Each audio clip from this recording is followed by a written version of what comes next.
Greetings, everyone. This is Light of Tabor. I'm your host, Mark Rattel. And today we have a very, very special guest. Today we have our friend Provo. Provo, thank you so much for being on the Light of Tabor podcast today. Hey, good to be here, Mark. It's an honor, really a blessing. Shout out to everybody who's watching, listening. Hit the like, hit the subscribe, give it a thumbs up, and don't be afraid to show some support. But honored to be here, Mark. Let's kick this thing off, buddy. Yeah, let's do it, dude. Just a heads up for everyone. We do have a small goal, not too crazy. We're trying to do $100 goal. Any profits that we do make, we'll be splitting half and half with Provo, the guest today. So keep Wow, that in mind. Yeah, keep that in mind, everybody. And yeah, let's get into it. awesome.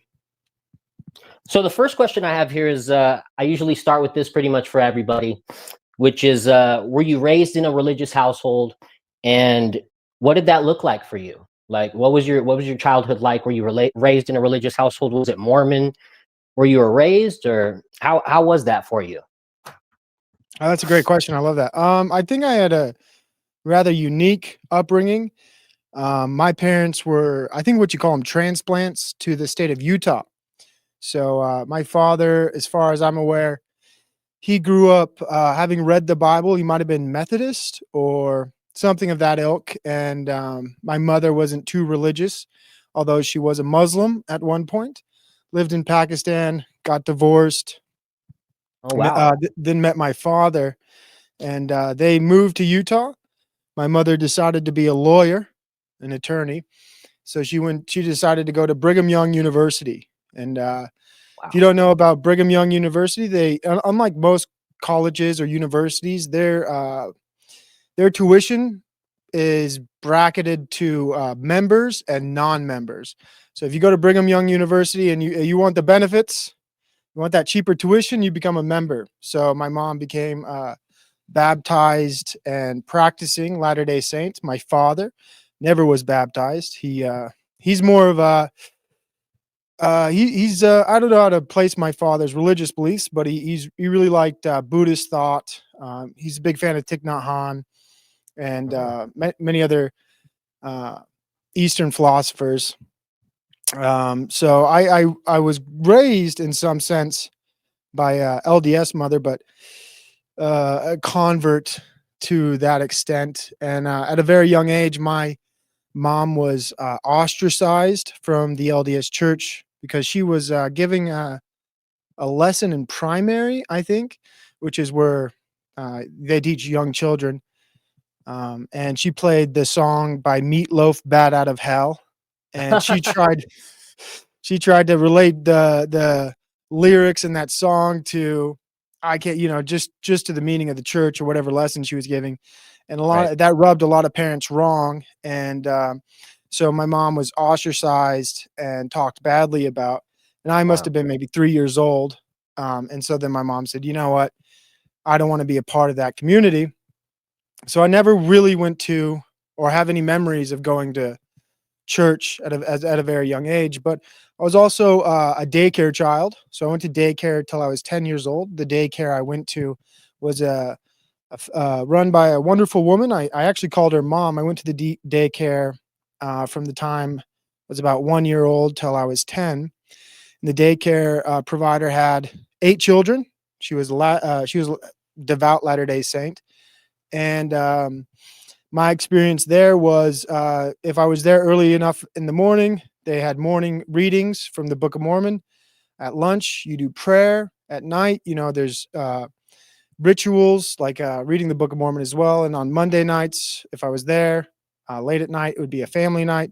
And I also would spend weekends at the daycare at times on Sunday, and I would attend church that way.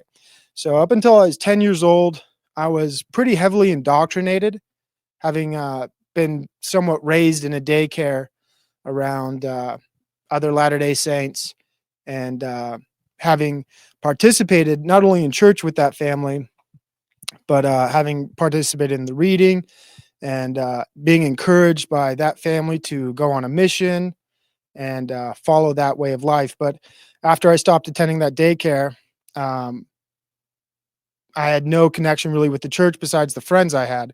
So And my parents really never talked about Jesus or God or anything. They just let me have my own thoughts. They didn't tell me what to think. They didn't tell me what to believe. They didn't tell me this was right or this is wrong. It was almost like the only way religion would have ever got brought up is if I somehow asked a question. And if I asked a question, it would be like, oh, well, you should look into it. If you have thoughts, if you have things, figure it out yourself. We don't have the answers. But so as for a young age, I think that's, the basic answer is like raised culturally and somewhat practically a Latter-day Saint, but after the age of 10, um, no spiritual or religious followings, just culturally. All my friends were Mormons. And if I didn't attend church, which I didn't, um, I remember in first grade, I invited a bunch of kids from my school to a birthday party, and several of them couldn't come to my birthday party because I was an inactive Mormon. Oh, Um, wow. so that's always a part of it, being like, well, you're one of us, but you're not really one of us, and that's how I Mm, felt going into my adolescence. Was just being around all these Latter Day Saints, where like I'm one of them. I'm baptized. I was baptized at the age of 8, a Latter Day Saint, um, but never really part of the group. More like I maybe like a social pariah because you have to be active, especially where I was at the time period I was growing up in. Like I went to my high school had, I well, how young are we going? Should I go up until high school yeah, to you answer can the go there question? wherever. Yeah, Okay. wherever you want to go. Up at like my high school was predominantly white. Everyone was Mormon. Very few minorities. So it was a unique time in Utah. There was very little diversity, except when there was one time I transferred elementary schools. I was one of 5 white kids. I lived in the neighborhood right next to the Catholic church, so everyone was Mexican. Ah, right. That makes So sense. yeah, it was a strange experience because I went from the previous school, elementary school, where everybody in my class was white, everyone was Latter Day Saint, and there was is really I grew up in a really homogenous part of Utah. They call it Happy Valley, Wow. um, where it's a family city, and just being around people with 6, 7 brothers. You go to school, the teachers know, they know who the kids are coming to their class because they taught their older brothers and sisters for years. And And I didn't. that Hmm? size of a family is pretty common in Mormonism, right? Like 6 or 7 kids. When I was growing up, it was more common. Now, Mm. it's far less common. Most Mormons that I've grown up with, the most out of my friend group, 4 is the most anybody has right now. How many? Do you mind if I ask how many kids do you have, Provo? I have 3. I have 3. You have 3 kids. Oh, okay. Going for more though. So Okay, awesome, awesome. yeah, Very cool, very cool. Yeah, I got 2 kids myself, a baby boy and a girl. I mean, awesome. they're not babies anymore, but I still think of them like little babies. No, I know what you mean. I've been my mom's baby boy since I can remember, and I'm still the baby brother to my siblings. It's just Right? it never leaves, but I don't mind it. Yeah, definitely. I was gonna ask, so like you were talking about how things have changed in Utah. Was it a lot different when you were coming up? Like back in I'm assuming back in the 90s, was Utah a lot different? Has it changed a lot? Maybe since then, or maybe even since 2020? How has Utah changed over the years since you were a child? It's changed rapidly. So growing up in Utah County, there were the Latter Day Saints owned apple orchards and farmland all throughout Utah Valley and all throughout the state, really. So growing up across my house was a huge cornfield, and Gotcha. in the other areas I lived, there was apple orchards. So you would, it's kind of fun, right? Like you'd have these little neighborhoods, and then a huge apple orchard or a big cornfield, and then all of a sudden, all the church started to sell all that property off, and you don't see that anymore, right? Everything's been, uh, I mean, at my high school, right outside the high school, there was two large apple orchards. And by the time I graduated, one of the apple orchards had been fully built into housing. And just this past year, the other apple orchard, they just finished building $1 million houses right next to it. Right. And aside from that, apartment buildings have increased tenfold. The expansion of Utah has been, I don't know how to put it, rapid and unpleasant. I think a lot of that might be due to after 2020 and the whole C-19 event. Yeah.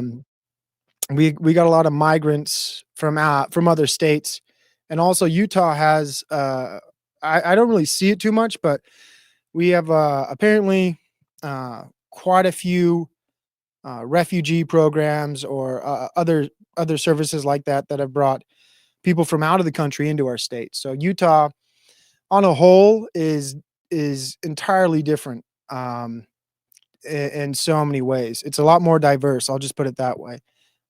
Growing up, it was just there was like I mentioned, I went to a elementary school where I was one of 5 white kids, Yeah. and that was just because I lived next to the one Catholic church in Utah Valley. But outside of that area, every school had predominantly white student population, predominantly Latter-day Saints Yeah. students. And now I think if you look across almost any school district in Utah, it's going to be a lot more diverse. And we've also, it's not a terrible thing, but the church does a good job of recruiting. The Latter-day Saint Church does a good job of recruiting people to become a member, I would say. Yeah. And then they moved to Utah. So like we have a large population of Pacific Islanders. Oh, wow. So I we wouldn't have have a lot of, expected that. yeah. Uh, and growing up, um, that population has only increased, which is interesting. But so that was like one of my best friends in elementary school was a Polynesian kid. So That's that's go ahead. I wouldn't have expected that. That caught me off guard with the Pacific Islander Mormon aspect. Yeah, it's I don't know how to put it, but the Pacific Islanders have rather large families, and they're Yeah, very family focused. And that so makes the sense. LDS Church has that angle on them, and they, Mm, we have in the Latter Day Saint Church, we have our own Polynesian wards. So something happened to where they just that culture operates differently. yeah. So in certain parts of Utah County, if you're a Polynesian, you go to your own ward. It's not. It seems segregated, and it is, but they Yeah. prefer that. And the Right. white the white population prefers that as well. They just have a different culture, full stop. Yeah. No, that's cool though. That's cool, and it all works out, and everybody's on the same page, and that makes sense with the big family and the family orientated kind of foundation that kind of carries over from Mormonism and Pacific Islander. That makes sense when you break it down like that. Totally. The only like people in that kind of category I grew up with were like Samoans, but they're all Samoan bloods from Yep, like Piru and stuff. that's wild. We had, Yeah. you mean like the gang, the blood affiliation? Yeah. Yeah. Yeah, Yeah. Like the blood gang. Yeah. that's interesting because growing up in high school, we were in Utah Valley. There was no gang violence. In fact, there wasn't one fight in my high school in the 3 or Wow. 4 years. Like there wasn't Not one. not at school. Nobody got into fights. Wow. Um, That's uh, wild to me from where I yeah, came from. Yeah. and I remember like we had a police officer or somebody come to one of our like family classes. It's like a family. I forget the family socioeconomic class, whatever that was. And he's like, "Do you guys know there's gangs in Utah?" We're like, "No, where are they?" What? What are you talking about? Yeah. And he starts rattling off like these gangs. And there was at one point, I don't know how relevant it still is, but yeah, the Polynesians that did come to Salt Lake City, they did split up into like Blood and Crips. Oh, And wow. we were told to be aware of that. And there was also Mexican gangs in Salt Lake. But we, growing up in Utah Valley, which is kind of the heart of Utah, if you're looking at it on the map, you see Provo, Orem, Spanish Fork, American Fork. It's all untouched. Like I said, it was Happy Valley. Um, Right. you know, and there's still parts of Utah where like you could leave your bike outside, you could leave your garage open at night. Yeah. Nobody's doing anything to you. And if the worst comes to worst, your house gets toilet papered, or I don't know, like Right. just very childish things. Kind of But like innocent, mischievous stuff like that. Yeah, yeah, yeah. mhm. No, that reminds me. I mean, back in the '90s in San Diego, you could leave your bike outside. You could just kind of things were different, man. In San Diego in the '90s, that's where I grew up, was San Diego. I'm up north a little bit now in the forest, but it was just such a different landscape. Everything was so different. The culture, you could just walk to people's house, go knock on their door as a little kid, and be like, "Hey, you want to play?" Like no one does that anymore. Oh yeah. You know, Well, in Utah, where my neighborhood is now, it is still like that. that's Um, cool, dude. in That's my cool. in my church ward, there's 200 children, 200 plus kids. So in my one church, that's a lot of kids, Yeah. 200 plus. And Right. so my neighborhood's flooded with children, running around on bikes. Nice. It's That's sometimes good. That's healthy. it is, but I get a little annoyed because these kids get cocky. Yeah. You know what I Yeah, mean? yeah, yeah, yeah. They'll ride their bikes right in the middle of the road, or you know what I mean? Like I Yeah. had to I honk mean, at a dude, kid yesterday. I was so bad with that, man. But I was a skateboarder, so I mean, I was just like, the skateboarder mentality. It's just Oh like, yeah. you know, did you ever get into skateboarding, bike riding, or any of that growing up, coming up, or was that not really your thing? No, I did try it though to look cool. One time I got a skateboard for Christmas, Yeah. and I would carry my skateboard to school. Yeah. Like It's like I a was a it's like a statement, right? yeah, yeah, yeah. Like And then I tried skateboarding, but I didn't like falling. yeah, it's not Same thing it with hurts. Yeah, same thing with snowboarding. I tried snowboarding. I got a concussion, Oh and then wow. I was like, "Oh, I'm done doing this." And it I sucks falling in the cold too. It's probably like, falling in the cold hits different, dude. It hurts just a little bit. It hits a little different. It does. But no, I played when I was young. I played baseball, football, and I Nice. wrestled. But Oh, you wrestled. mhm, Provo's got some wrestling back. What was did you wrestle in high school? I did wrestle in high school. Senior year, I wrestled.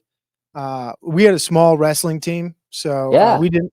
I wrestled 174. I think that was a weight class, Nice. and heavyweight. So if I'd go to a tournament, and if we played another, or if we had a match rather against another school, and they had a heavyweight, we I would wrestle two matches. I'd wrestle my weight class, and then I'd wrestle the heavyweight, um, or anyone in between that. I guess I think there was like 190 was the other weight class. So um, I would and we lost. I went in my senior year. I think I won.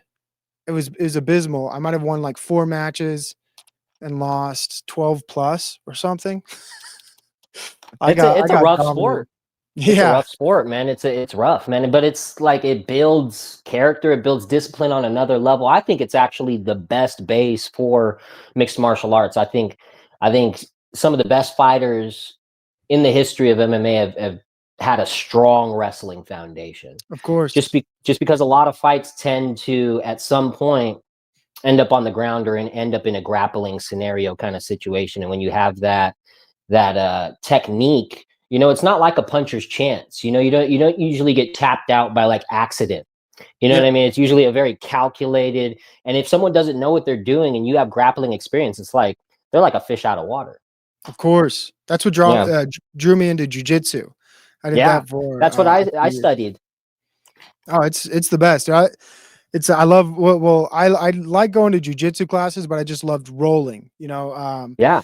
I couldn't really. I'll pay attention while the professor's there, and he's trying to. That's what they call the teacher at my jujitsu school, professor, whatever. Yeah. Yeah. But I like learning the things, but I just wanted to freestyle roll, and just it was probably some of the best times in my life. Honestly, it's just it's Awesome. so fun. Yeah, no, I took Brazilian Jiu-Jitsu for a while. I started when I was like 17. I haven't done it for a bit. I was studying under Fabio Santos. He's like a world champion. Wow. You know who Hoist Gracie is? Hoist Of Gracie, course. you know Yeah. who Yeah. Hoist Yeah. Gracie is. Yeah, yeah. Well, he was in Hoist Gracie's corner way back when Hoist fought Chemo. There was a famous match with Hoist Gracie and Chemo. Chemo would walk in with the cross on his back, the big old Yeah. crucifix, dude. It was like super kind of dramatic. You know, he's all tatted up, and he gets in there, and Hoist got him. He tapped him with something. I can't remember what it was, but there was like some sort of controversy after the match, and they were like both teams were about to fight each other, and I think my trainer, I believe, hopped the fence. It was like a whole situation, but he was training originally under Holes Gracie. Holes Gracie died in a hang gliding accident. So he went on to Sweet. get his he went on to get his black belt from Hickson Gracie. Hickson's No the way. one that, yeah, Hickson was, if some people don't know out there, he was the undefeated Gracie. Yep. He was stated by the father to be the strongest of all the Gracies. And he would fight in Japan in pride fighting. And yeah, he was undefeated over there. So he got his black belt from Hickson after Holes died. And he would do these. There's this old footage. You can see Fabio Santos, my trainer, on YouTube doing these before the UFC. There was these. Can't remember what they were called, but they would do these fights in abandoned houses. They were like in abandoned Crazy. apartments, dude. Yeah, it was crazy, and you could see them like they would do these just before the UFC started. That's what they were doing to kind of just build the foundation of what became the UFC. So it's kind of cool. You could see him fighting someone, and he's about to break someone's arm. He's like, "You're lucky I didn't break your arm," with his strong he's got the strong Portuguese accent. He always be like, Mark, because I was always Yeah. messing up in class. So yeah. That's you have more questions, but when I think about how important it is to like have a professor like that in jujitsu, I might be forgive my ignorance, but you know, when you we'll get into I guess orthodoxy in a minute, but Oh yeah. uh, correct me if I'm wrong. I don't know how to quite say this. Apostolic, what's the succession? The apostolic succession. Yeah. Apostolic succession, right? Like same. It's kind of for if I'm not mistaken, it's with a father in a church. It's kind of the same way where people who take jujitsu class, you look at who they got taught from and how important that is. Correct? Dude, totally. Yeah, no, that's the same line of thinking that I've always been kind of like that. Like, well, I've always taken it real serious, martial arts and like who you train under. I think it's a very serious thing because there's a lot of McDojos out there. There's a lot of Mhm. fake, and you're training to like you're developing these instincts. It becomes instinctual. It's going to be like second nature. And if you're learning that from someone who's teaching you bad technique, you're going to develop really bad habits, and that's going to be the first person you learn from. It's going to be the foundation of your fight system. That's That's right. why I think it's so important. Like the first martial art you train, like I think it is really good to put kids in wrestling if they're open to that, if they want to do that. I think it's a super awesome discipline to start a kid off in and just kind of build character and learn how to defend yourself. Oh, couldn't agree more on that, dude. I'm waiting for my kid to get old enough. I took wrestling when I was like 6 years old and maybe 5, and I remember my parents making fun of me and people laughing. Like the first wrestling match I had was like me and this other kid just started wrestling, then tickling each other, and we got yelled at. Like that's not how That's you do hilarious. it. But Dude, it's so uh, funny because like the kids jujitsu class, man, you just see like some of those kids are like they just soak up this technique like little sponges, man. But mhm, they're also like having fun and they're just so carefree. And like sometimes that's the best way to learn. of When you're course, not yeah, like, you know what I mean? You're not overthinking it. Like the kids just, man, they really get in there and do it you can learn from them. I would sit there and I'd be watching the kids like, dang, dude, like I could learn from these kids, like not just the technique, but also the mentality of going into it. It's yeah. kind of cool. One final note on we'll move on to the next topic, but Yeah, the one yeah. of the best lessons I learned from jujitsu was I took a seminar. I forget from the master, but he was one of the best. And someone asked him, how do you learn things?" And the master said, I watch white belts. I watch Dude, white belts." And wisdom. I yeah, wisdom, because you know the mind of a beginner is a wonderful thing, and that's like where I always kind of want to be is a Dude, mind of a beginner where if you think you know something, if you think you figured something out, you're gonna miss so much, right? dude. So that's important to me when I we'll get into other topics, but Yeah. I try to No, apply that that's same mind state to other things in my life. Yeah, no, that's awesome, dude. That's awesome. Sorry, I love MMA. We could talk about MMA all day, but we'll move on because honestly, I really could keep going forever. But that's cool. I just didn't expect you to have a wrestling background and an interest in jujitsu. That's really cool, man. I Yeah. I could talk about that stuff forever. But I want to get into we'll get into orthodoxy here in a minute. But I was curious, how long have you been creating art on the internet and podcasting and all that? And Mm. how did you originally get into that? Like, how did that all start for you? You've got a unique style, kind of vaporwave, retro VHS kind of thing going on. Where did this all originate? I think I could. I wonder. I think I know the exact date. But my first YouTube video probably was 2019. I would or two. No, it had to been before then. Oh, I could just look when I created my YouTube channel, right? Right? Yeah, Um, yeah. that would be the answer. It would be 2018, December Okay. 2018. So Yeah. I was in a master's program for education, and with an emphasis on special education. And I talked to a lot of, and I interacted with a lot of students, and I heard this more times than I liked. What do you want to be when you grow up? I want to be a YouTuber. And I remember growing up, I played video games when I was young. And I remember teachers telling me, "You're not gonna make any money playing video games, da da da da da da da da da." And I'm graduating college, and I'm looking at on my computer, and I'm seeing this kid or this person play like Ninja or Doctor Disrespect or whoever, or Yeah. Summit 1G. I'm watching these guys play video games, and they're millionaires. Yeah. And I'm looking back, and I'm thinking to like, what did my elementary school teacher tell me? I couldn't make any money playing video games. What? And then so now I'm in a position as an adult, and I'm, talking to these students, and they're like, "Oh, well, I want to be a YouTuber." And I know as an adult, like YouTubers can make money. I had a niece who recently had a heart transplant, and she made a YouTube channel. She's probably the impetus of me really doing this. Um, Wow. she grew up with heart failure, and she had from the time she was born, I don't know how many open heart surgeries. Uh, More than 10, obviously. Wow. Lord have mercy. Um, and she had a pacemaker at a very young age. And when she was an adolescent, she made a YouTube channel, and it was successful. She made looms, so she did like how to loom stuff, and she was just a What little kid. what is that? Loom? Yeah, looming. It's like this. It's like a yarn, but plastic, Oh, or like different. Like they'd make like a trinkets, like keychains or different things.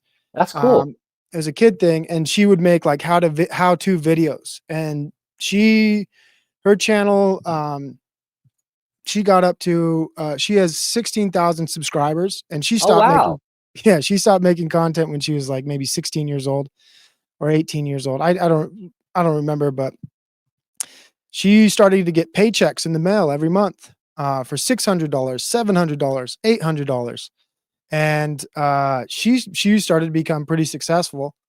Um, and I was like, oh wow, that's cool. So in my personal life, I knew that you can make money, you can do this, and I was inspired by her to start my YouTube channel. She doesn't do that anymore. Um, but then back to the point, I guess I'm in my master's program. I'm talking to these students, and I'm encouraging them like you can do YouTube. You can Yeah. be as I feel like I'm the only teacher like who's not telling these kids like, no, no, you got to go to college, you got to do this. I'm like, you can make YouTube, you can do YouTube, and Yeah. I didn't want to be a hypocrite. So I made a YouTube channel, and the first YouTube videos I made were book reviews because I like books. Me too. Um, and this is, I think, before my first child. So like one of my hobbies was collecting books and reading, and so Nice. I would review all the books I read, and then then I had a child, and I stopped reading books. I started reading kids books.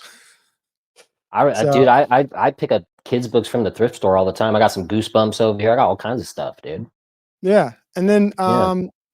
after that, I started making music videos and doing different kinds of things. Um, just still trying to find what my YouTube channel was. Right. That's how And I feel then sometimes. yeah, and then I Like decided to what is this? yeah. And so then I decided I'll do a podcast. So I started doing a podcast and I just posted to Spotify, but I didn't like the idea of I really liked Joe Rogan when he did his podcast live. And I thought Right. that there was an edge to that. So I would do a podcast. I do it live on Twitch when I first started. Mm, Nobody would watch me. I'd have 0 viewers. But I would talk for an hour and I was inspired by, you know, just the idea that if I'm going to do a show, I have to be the content. right. So I have to develop that skill. And Yeah. then I started doing that. And then COVID happened, and I Right. just kept pushing the podcasting. And then towards the end of the maybe 2002, 2003, people were starting to, you know, like, well, maybe I'll socialize or whatever. So I Right. got They in. started coming out of the little their caverns, Mhm. right? Yeah. And so I thought, you know, the best part about Joe Rogan and podcasts in general are when people have face-to-face conversations. So I wanna do a Yeah. podcast that has face-to-face conversations, but I live in Utah County. Who can I talk to? Utah County, especially Provo, has a really good local music scene. Oh, Um, cool. Imagine Dragons, I don't know if you've heard of them. Came Definitely. out Very came familiar. came out of Provo. Neon Lights, The Used, um, Wow. I didn't know yeah, that. a couple other things. It's they have a really good local music scene. Utah does. Utah has a good local music scene because when I was growing up, and Mormons in general heavily encourage their children to take up a musical instrument. So, Nice. you know, in my daycare, there's a piano, and everyone in the family knew how to play the piano, and everyone when they went to school had to learn an instrument. Like it was mandatory. And there's a lot of rules within the LDS Church. You play one sport, play one instrument, and one extracurricular activity. So basketball, soccer. That's like a not every family has that rule, but growing up, a lot of families that I knew did have that rule. Um, so I thought I'll do in-person interviews with local bands, and Nice. I had a few in-person interviews, but all of a sudden I started to realize that I'm saying some pretty radical things online uh, that are counter to the narrative in the world. And I Yeah. felt bad that these bands might be associated with me because I'm saying XYZ about the current issue and climate. So I was like, I don't want anybody to I don't Yeah. want to restrict my freedom of speech. I still want Yeah. to do my, you know, I still want to do my podcast. I still want to share my thoughts, but I don't want anyone to find this band and then find me and say, "Oh, you associated with an anti this or or an ism this," you know. Yeah. So Yep. Yep. I stopped doing interviews with bands and just focused developing my monologue skills and my ability to communicate to the internet. And that's kind of where I'm at now. Is I don't post my podcast on Spotify anymore because I Yeah. think pod. Go ahead. I used to do that too, but I stopped just because I mean I just wasn't getting as much traction. I'm sure maybe if I stayed more consistent over the course of time, it may have picked up, maybe not, maybe so. But yeah, I just kind of focused it mainly to YouTube. And I see the point you're making about the lives. I've been doing more lives lately, and I think it does add a unique in the moment interactive element that that's kind of becoming the future of what it is to do this. You know, Mhm. it's like I think you have a good point there, and I've noticed you could tell you've developed like this you've been developing this skill for a long time. And that's just it's kind of a trip. You know, you start out and there's no one watching. You're just kind of like you're building this thing, and it's like now anytime you go to stream up, there's usually at least 20 to 30, sometimes 40 people in there. It's just kind of cool to see how it builds over time because you've gotten to a place where it's you'll say you have nothing to say and then you'll just start killing it. You'll be Yeah. like, I don't know. And it's funny. It reminds me of like the way you stream. Like I tend to stand and pace too. I don't do it when I stream, but I've been thinking about it after watching you. I'm like, I wonder if I stand and I pace. Sometimes that opens up my mind. Hmm. Like it helps me think. I'm a pacer, dude. Like if you see Me me in too. real life, I'll never sit. Like Yeah. I feel weird right now even doing this, but it's just like I don't know. I get I'm trying to like conserve my energy too, but it's just something I've been thinking about since I've been watching you. I'm like, it's a weird thing to think about, but I think about little subtle things like that because they do affect the way I interact, you Mhm. know? Well, I can't be on the phone with someone and sit down. I have to, if I'm on the phone with anybody, I'm walking in circles, dude. Oh, yeah, And yeah, totally. and to pin to tie up what you were saying earlier about podcasting and streams, I agree with what you said, and I think you're dead on. I think that actually the future is live streaming 100%. I think people are attracted to with the way our information age is and uh, just where we are as a culture. People want things right now. So if Yeah, you can totally. deliver something with immediate, if they see live, most people are going to click something live than a show that was posted 2 hours ago because they know they can go to that show that was posted 2 hours ago anytime they want.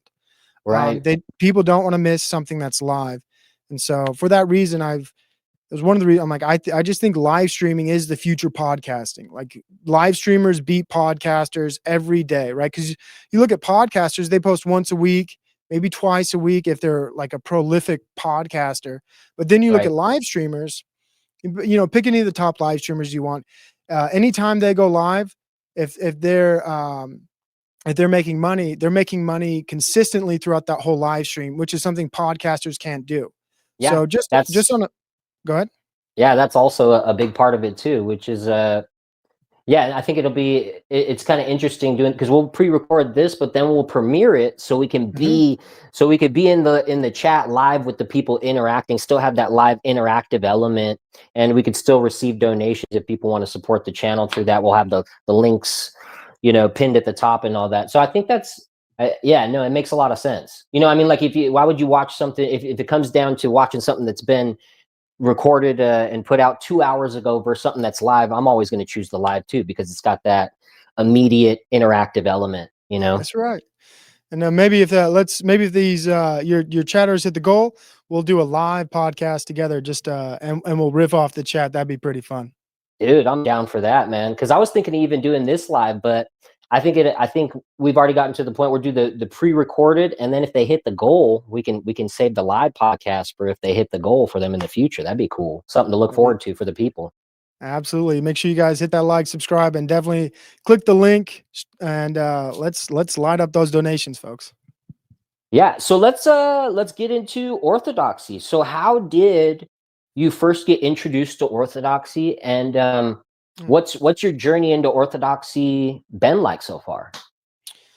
Um, I guess it's. I was thinking about this earlier. The first person I ever met who was an Orthodox Christian was through a tabletop game called Warhammer 40K. Okay, I know And that that game. Yeah, that was years ago. And the person I met was a very interesting person. And That's funny because I have a couple Orthodox brothers in Christ that are super into that game. I think it's a very based game. But Yeah, the first person I met, where I guess I was first exposed to Orthodoxy, I never inquired or asked questions about that. And so then I guess 5 years later, I'm on Instagram, and I used to be pretty prolific posting to Instagram because I thought that's how I would grow my audience on YouTube and Spotify. Um, and I don't use Instagram anymore, but I found Made by Jim Bob and his memes. And mm, so, and he was doing live streams at the time from his car. And so he was one of the first people who I guess I interacted with and I saw. And then Andrew Wilson saw him. And through that, there was also like other characters like a guy who used to be known as Toilet Bowl Earth or Ancient Waves, Modern Graves. He was also one of the first people. Um, so just people on YouTube, which is the weirdest thing. And I had discussions with Made by Jim Bob. I considered myself, and on some level, like I don't shy away from it, but to be an individual anarchist. And so I had not a debate, but a discussion with Made by Jim Bob about that, which was fruitful. I learned a lot from his point of view. Um, and then I just kept listening to Made by Jim Bob and approaching him like a callback, like from a white belt's perspective, just looking at it like I don't know anything. I yeah, can learn something. but the tipping point for me was really when I started to teach my own children about Jesus Christ. Right. Um, so like as a Latter-day Saint, I didn't want to create the bedrock of Jesus Christ for my children to be the Church of Jesus Christ Latter-day Saints, because growing up, I witnessed friends, acquaintances, so many people leave the church because they knew what I knew, right? I was exposed to anti-Mormon rhetoric at a very young age, because I would be the one friend that people who had questions about the church or who were leaving the church, they could come talk to me because they knew I was inactive, and they knew I Right. really didn't care, that they had doubts, or they, did you hear this about Joseph Smith? Did you know this? Did you know this? I'm like, You didn't yeah, have any incentive to protect the church, right? As being yep, like a kind of this outsider, right? To yeah, a degree, maybe. yeah. I didn't, and so I was a lot of times just maybe somebody would like, hey, I heard this. What do you think? Um, and because of that, I realized, and growing up, I had friends in high school who, you like rap. I had a rap group in high school called the White Bandits. I was going to Uh, ask you about that. Okay, cool. Good. We're getting into this. Nice. and we had a rap group, and one of the moms found out about it, and she disavowed one of my friends from associating with me anymore. Um, I was a bad seed. I'm a bad influence. And later, he, he's changed his views a little bit. Now, I've seen him, I've hung out with him, but it took like almost 10 years Wow. um, for him to kind of like come around, I guess. And it's it's an interesting thing I think, to see people leave the church, and the ways people attack the church. And I don't, as a parent, I didn't want to raise my child on that foundation, knowing how easy it is to kick somebody off their square. Right. And you have to basically, if you're a Latter-day Saint, and you got to put earmuffs on and go through the world and just ignore all of that. If you're a Right. strong mind, inquisitive mind, as soon as you pick up on some of these things, you're definitely going to have questions. You're going to have doubts.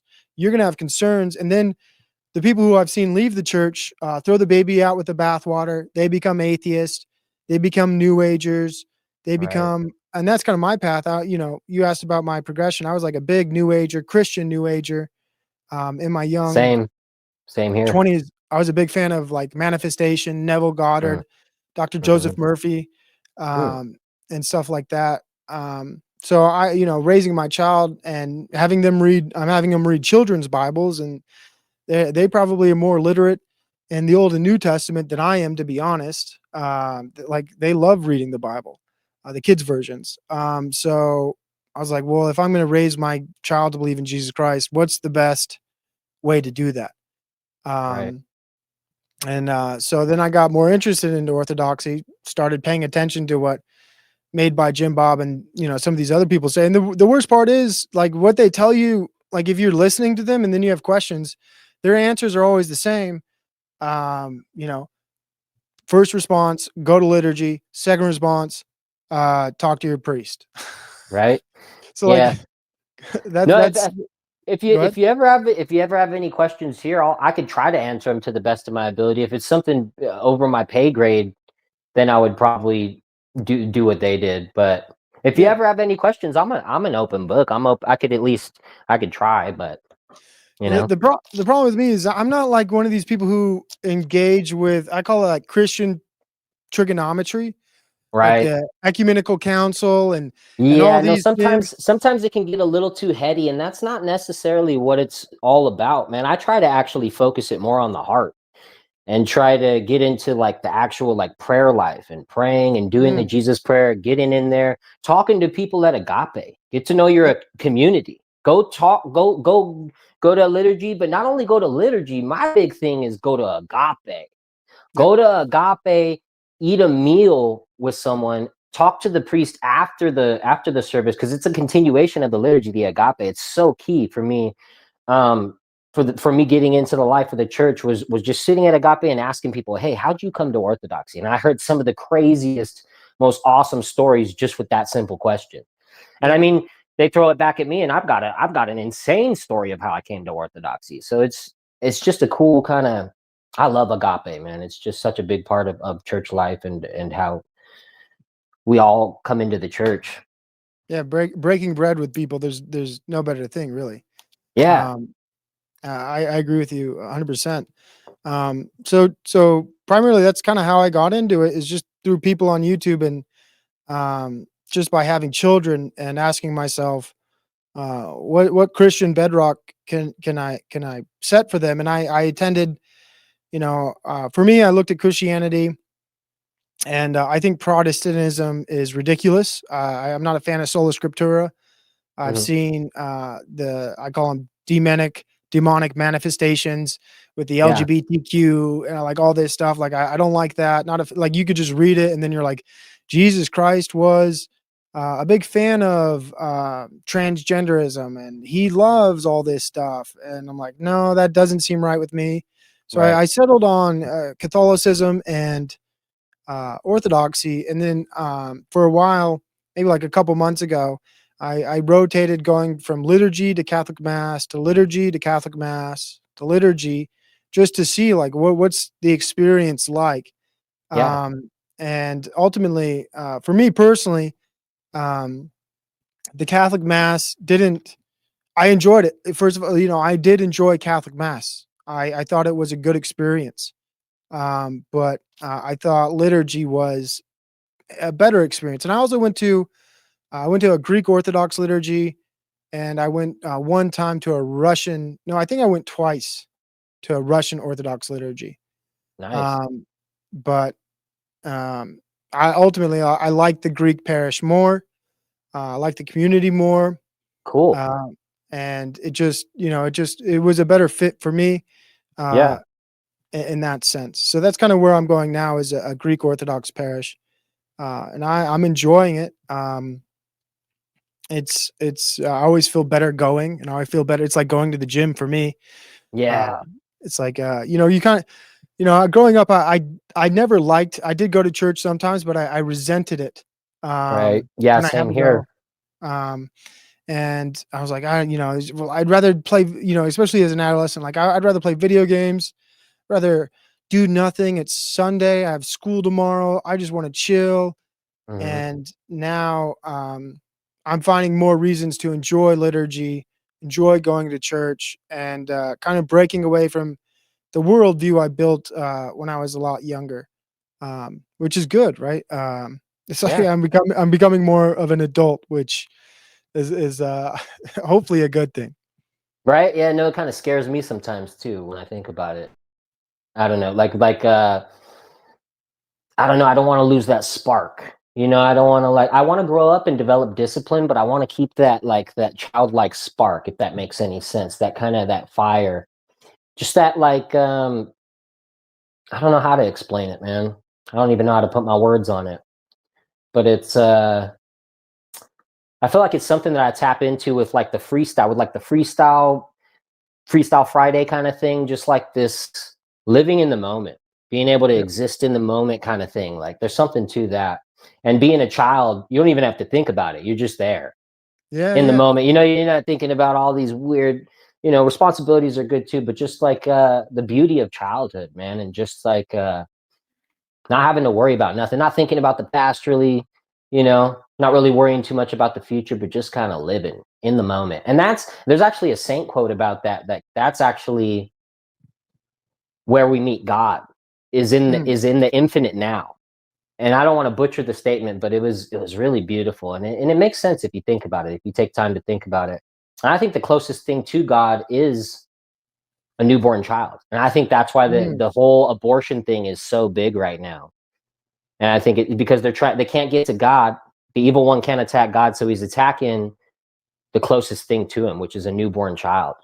Wow. I think that, and it really does have this spiritual reality to it. I remember I went to this pro-life vigil outside of Planned Parenthood. We would engage in these pro-life vigils, my wife and I, when we were first coming into Orthodoxy, before we were even baptized, because our most recent daughter, who's now 7, going to turn 8 soon, was she almost died in my wife's stomach. My wife was given a 10% chance to survive, and I think my daughter had even a lower chance. Wow.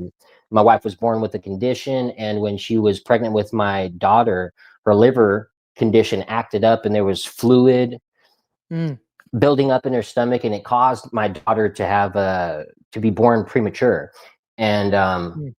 but during this whole process, before that happened, before we came to that conclusion, doctors and nurses were pushing for abortion.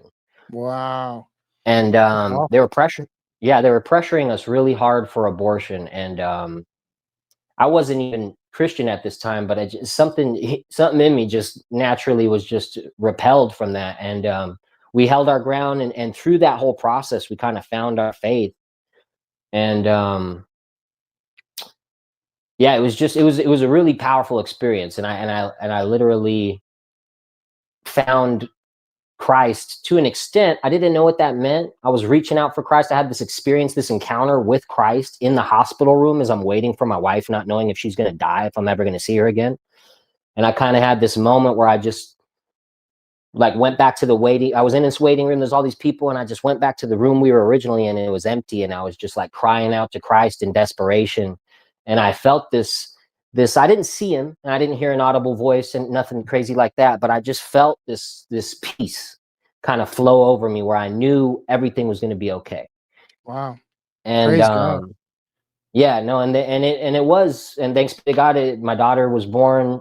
I mean, she had some complications, but nothing too crazy. She was just had to be in the NICU for a bit, but she's healthy. She's 7 years old. My wife made it through. It was a very powerful experience, and from there, I started searching for, okay, I want to follow Christ. I made this proclamation in that moment.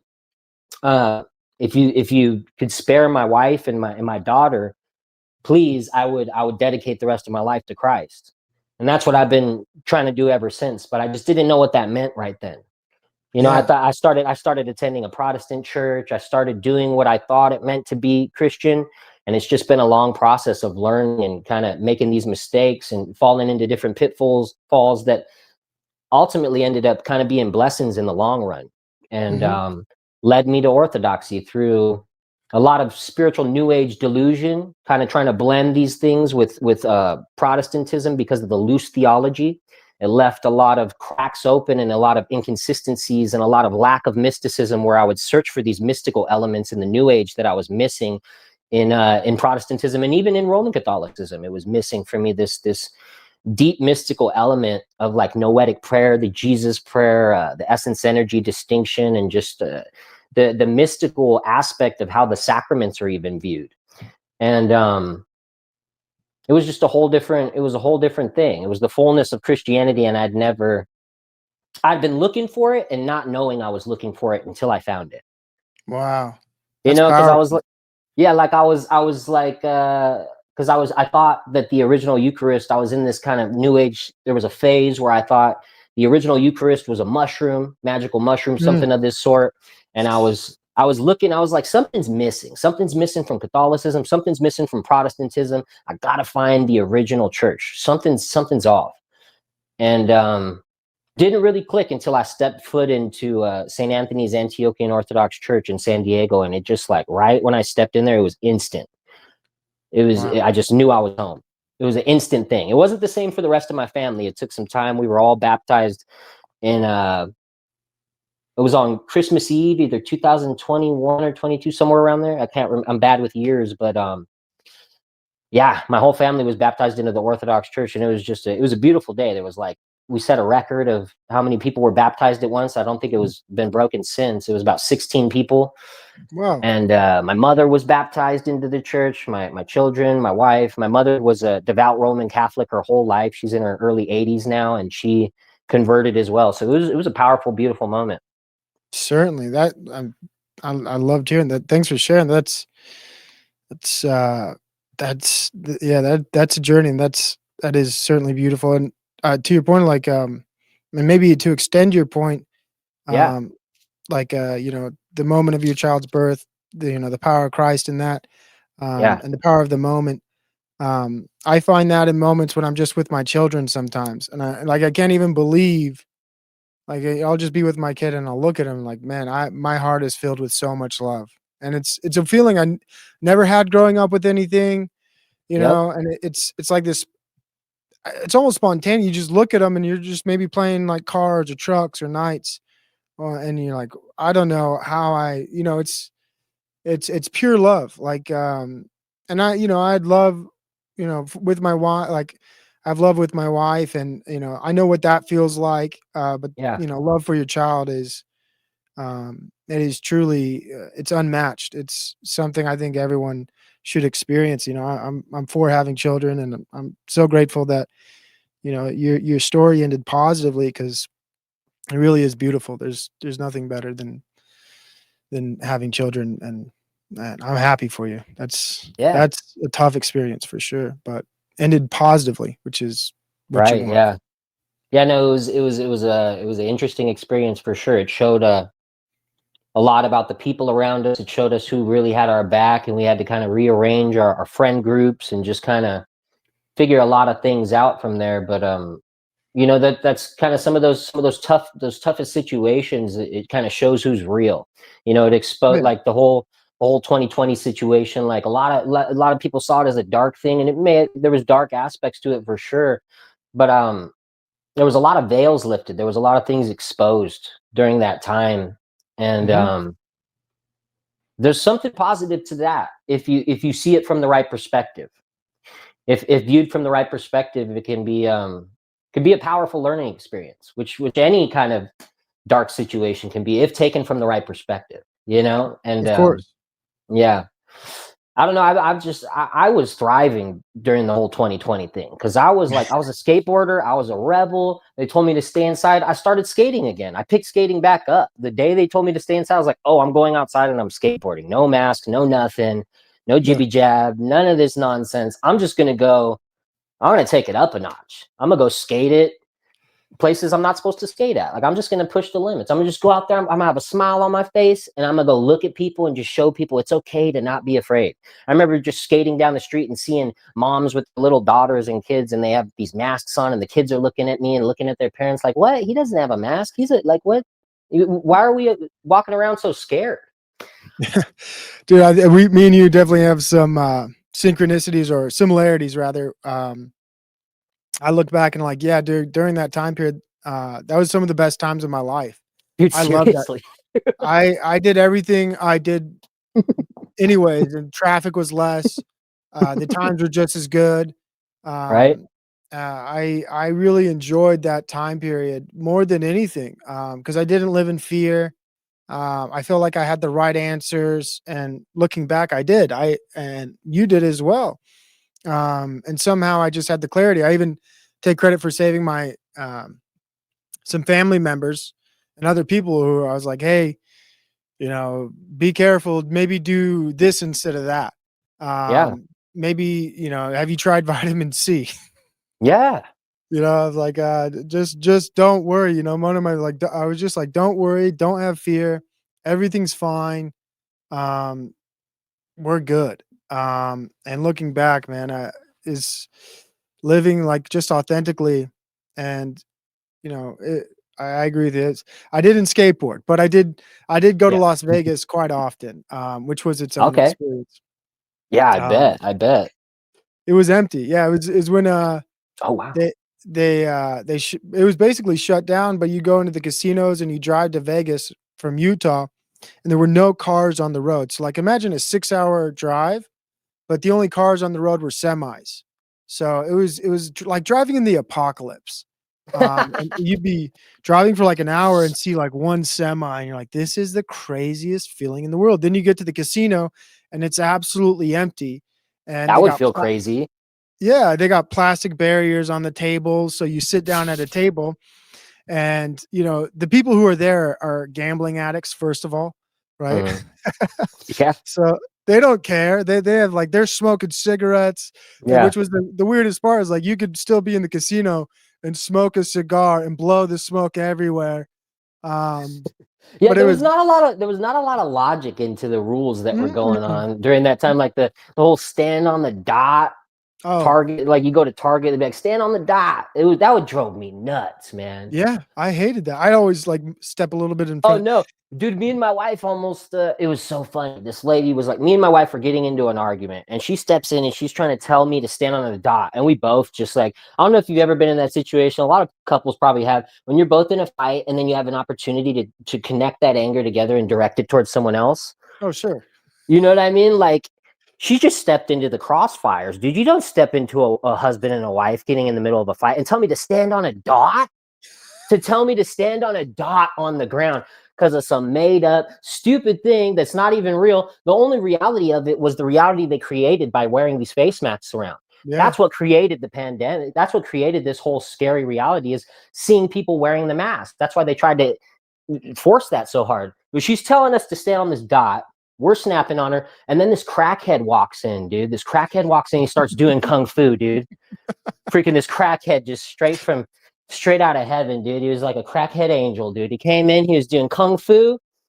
I was like, why don't you go tell him to stand on a dot? And she just shook her head and walked away. She was done. Dude, powerful. Yeah, go tell that crackhead to stand on a dot. All right. Good luck with that, dude. That's wild. I was in San Diego recently, and we were at the airport picking up. We were getting on the bus to go pick up our rental car, and you could still. It's weird, like it's like a part of history, but they had all the dots on the ground still, but they were almost completely eroded. Like you wouldn't know what it was for unless you had some historical context. And Yeah. my father pointed out, he's like, "Can you believe the dots are still here?" I'm like, no, that is wild. So you remember that? I'm like, yeah, of course I remember that, Dad. I have Alzheimer's. Give me a break. Dude, that was a wild time. That was a wild time. It was, man. I remember right before that. Well, let's move on to the next topic if you got more questions or Oh, topics. dude, I've got tons of questions. Yeah, I was gonna ask you who are some of your favorite stand-up comedians. I know you say you're not a stand-up comedian, you're a stand-up streamer, but you have a lot of comedic elements to your streaming. And your style is similar to a stand-up comedian. Do you have any stand-up comics that have inspired you throughout the years at all, or? That's awesome. I love that question, which is interesting because comedy's at a point. Like if you look at people who critique comedy, it reminds me of junior high when. Do you remember Dane Cook? Oh yeah, I remember Dane Cook. I really liked him when he first hit the scene, but a lot of people don't like him. Yeah, and then now a lot of people don't like him, right? Yeah. So he hit the pinnacle, and then all of a sudden he was not cool, and that's where like I feel like comedy is now with the people who I liked initially. Right. I really liked Ari Shaffir, but I found Ari Shaffir when I was in junior high, and he had the Amazing Racist. Have you seen any of those old clips? A long time ago. It's been a while, but yeah, definitely, for sure. So like one of his clips was and they were all fake. I didn't know it when I was watching them, but like Right. in one of his skits, he rounded up a bunch of illegal immigrants at Home Depot, and then he drove them to ICE. Oh Right? yeah. So like I found him that way, and I always liked Ari Shaffir. I like Sam Tripoli. I like Tom Segura, and so like all of these people I've seen live. So, Oh, nice. Like that. That's like kind of like the Joe Rogan circle. Kind of. Some of those people are in that circle of comedy. And I was one of the, not like the first Joe Roganers, but like I remember in college, like people were asking me, like, "Do you listen to music?" I'm like, "No, I listen to podcasts." I'm like, "What's that?" I'm like, Joe Rogan. Dude, I'm an OG Rogan fan too, man. I've been watching Rogan since news radio, since the early UFCs when he had hair, since Fear Factor, all that stuff, man. I mean, like, I was an OG Rogan guy back when he actually didn't believe we went to the moon. I don't know where he's at now. Yeah. He's been flip-flopping on some of those things, but I remember, man, I've been there, you know? So like I like, and a lot of these comedians, like it's so easy to criticize comedy and comedians and their styles, but I like Joey Diaz. I like what's his name? The Italian who does a lot of I know who you're talking about too. And I think he did a sandal bit in San Diego and they got mad at him. Yeah, I'm forgetting, Maniscalco. Sebastian Maniscalco. Is that it? something like that. I think it's Something like Sebastian. that. I think we're talking about the same dude. Yeah. Sebastian Maniscalco. Yeah, Maniscalco. Okay. Maniscalco. I Cool. like him. I like him Obviously, too. big fan of Dave Chappelle. Grew up with Dave Chappelle. Oh yeah. I had all of his, the Dave Chappelle show on DVD. Of Nice. course, people compare me to Mitch Hedberg. I like Mitch Hedberg. Ah, dude, Mitch Hibb. Yeah. No, dude, I never even made that connection. Totally. I could see that a little bit. Okay. Yeah. I like George. I grew up watching George Carlin. My father bought me when I was young.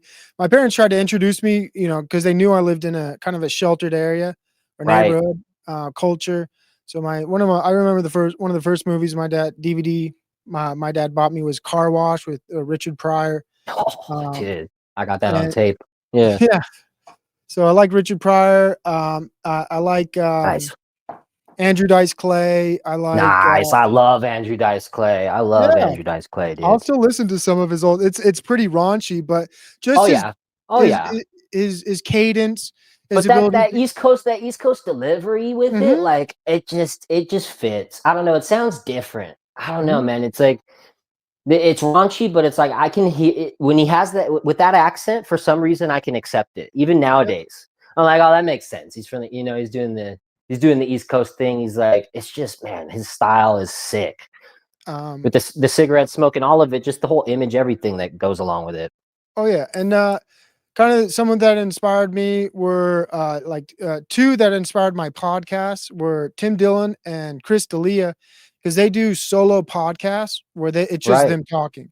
And I like Bill Burr for a while until his wife started to come on the show. And then I stopped right. listening to Bill Burr. I remember listening to Bill Burr's podcast, and all of a sudden Nina would come on, and I'm like, "Dude, turn it off immediately."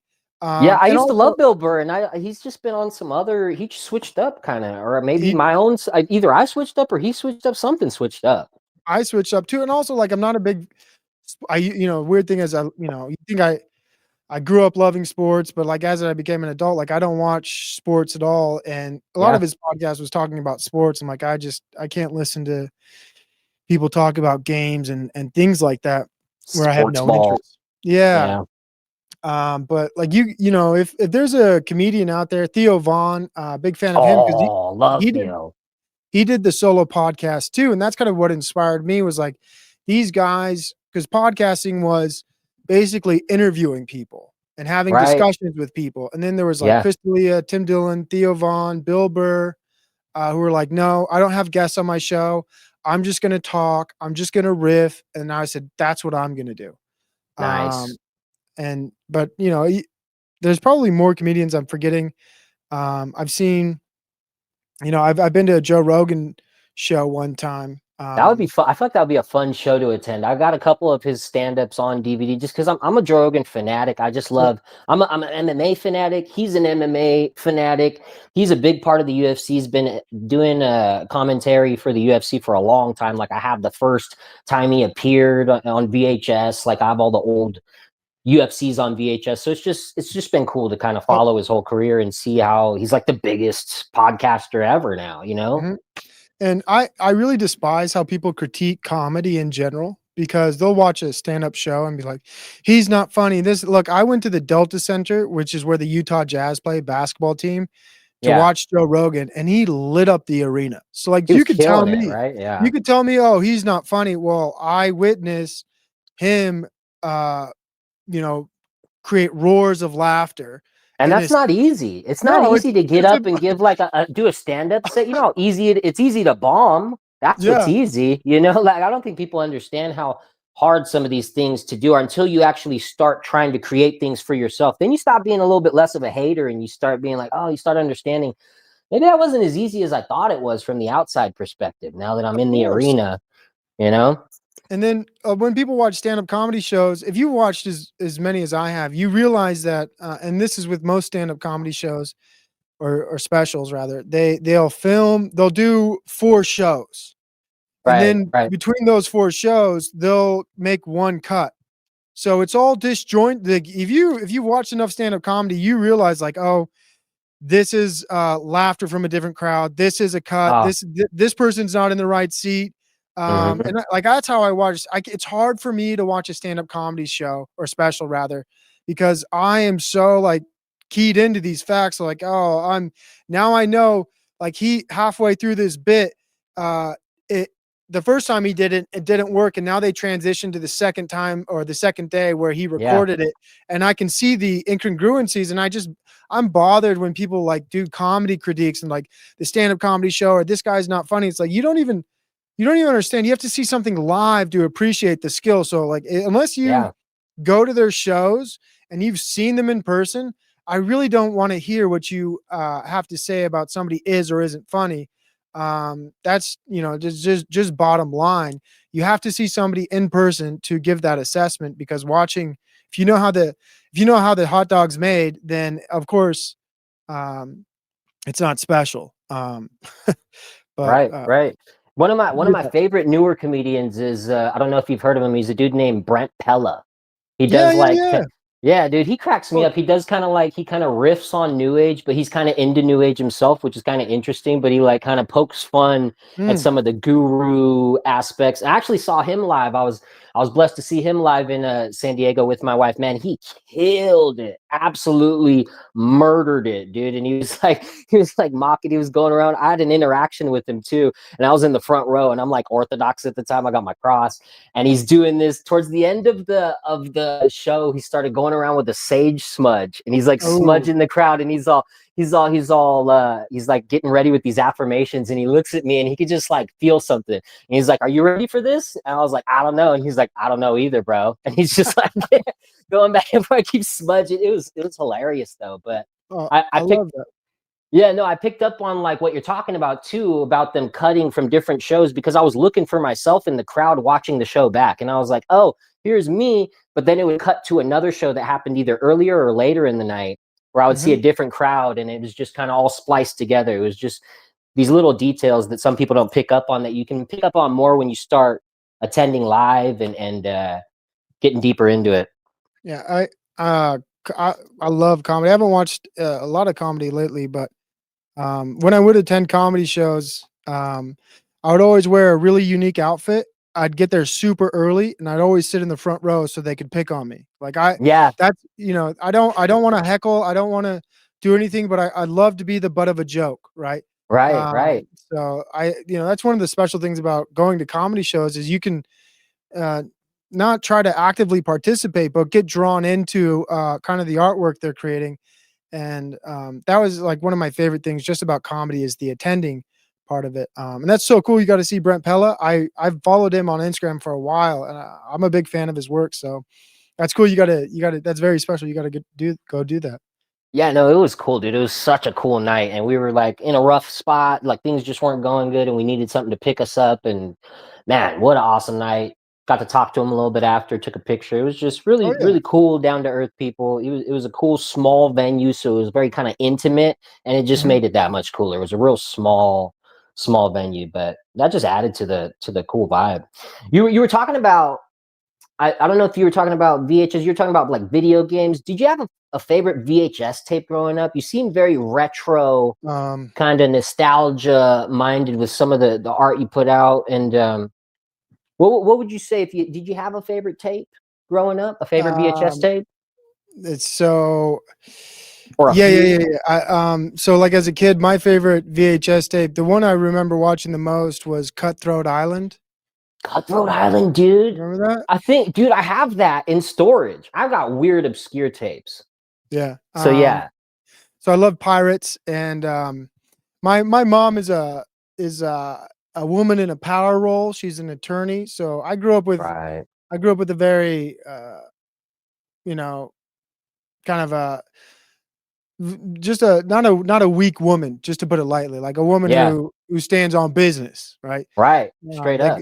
people meet me and like your mom's a bulldog. I'm like, wow, well, to me she's a sweetheart. So which is weird. Like I loved she kind of maybe the actress. I forget who the actress was, but she's a pirate captain, and she's part of a crew. And I just love the action scene. It's one of the worst movies ever made, apparently. What, But I Cutthroat did, Island? Yeah, it's a terrible Yeah, movie. I didn't watch it all the way through, but I was seeing parts of it, and I was like, I love it because I love like bad B movies and kind of like Me too. silly, forgotten, goofy kind of movies where I could just find this kind of I don't know, just see the beauty in something and seeing it from a different perspective. Maybe I just don't look at it so serious, or I just kind of, a slight shift in perspective can make some of those movies such a good time. Yeah, but for me, that was my number one. And I eventually I figured out how to fast forward. So I would watch when I was really young. I'd watch the whole movie through, whole movie through. I'm like, you know what? Just take me to the end where they start blowing up the ships, and I would just watch that over and over again. I was just obsessed with it. And my parents, I was a casino kid growing up, so my parents were big fans of going to Las Vegas. I've been to Las Mm, Vegas, um, enough to make me a local there. wow. I remember going to Stardust, if anybody knows that casino. I remember the whole layout in my head. And when I was young enough, about 10 or 12, my parents would take me to a city in Nevada called Wendover. And they would just be like, you can walk around now. You're 12 years old. There's cameras everywhere. So if you want to go to the food court, if you want to go to the arcade, if you want to go to the movie, go back to the room and watch a movie. You can do whatever you want. We're going to be at the craps table or at the blackjack table. If you need us, come get us. But when we were in Vegas, my favorite thing was Treasure Island. And they used to have Mm. a really cool kind of entertainment, free entertainment, where they would have these ships have a battle, and that'd be my favorite thing. So they'd have these actors swinging and the cannons firing and the ships moving, and I just really was obsessed with kind of that. And that's why I liked Cutthroat Island, even though it was such a bad movie.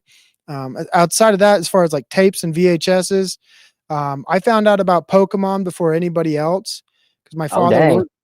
worked at the prison in Utah, and somehow or another, the prison got VHS tapes of Pokemon episode 1 and an introduction into Pokemon. The So pilot, dude. the pilot episode, I got a pilot. Yeah. When I was young, I had a pilot VHS tape of Pokemon, and my dad's like, I don't know what the heck this is, but they gave it to me. You can watch it, and boy was I hooked, dude. Right? Um, and that was crazy looking back. Like, I was like, people are like, "Do you like Pokemon?" Like, I watch it at my house whenever I want. They're like, "How do you do that?" Well, I can only watch one episode, but and I got the Game Boy, and so that was another one I really enjoyed. Was the Pokemon VHS tape. Yeah, I was Um, obsessed with Three Ninjas. oh, dude, peace. Was that? Dude, What's that it was saying? You believe in peace? I don't know. I haven't seen it in so long. It's been a while. Or I love peace. It's something about peas and peace. It's a wordplay thing. Right? Um, I know but the Rocky loves Emily. Rocky love. I yep, remember that part. I remember them hitting the dummy with the light up eyes where they would hit the pressure yep. points and make the dummy light up. And man, I love that film. I love the bad guys in it. The bad guys that are kind of like stoner characters, like bro, and they're like the burglars that break in and they give them like laxatives. They put it in their. Oh, so good. Just such Mm. a fun movie. That was like my first goal as a kid. I wanted to be a ninja when I grew up, dude. That's what I Wow, wanted to be. I wanted to be a ninja. I don't know. that's badass. Yeah, Yeah, right. I didn't achieve it, but I've studied martial arts my whole life, so that's something in that arena or area. You know, I used to love like all the martial arts movies, sidekicks, like with that kid that got bullied, and then Chuck Norris is like his buddy, like hmm, his imaginary buddy that teaches him how to fight or whatever. That one kid, he ended up committing suicide. Lord have mercy. Later on, he jeez, was child star, the child star that starred in the movie Sidekicks. That wow, was kind of, he was also in Sequest. He was a young blonde haired kid. A lot of those child stars, man, they have a rough life. certainly.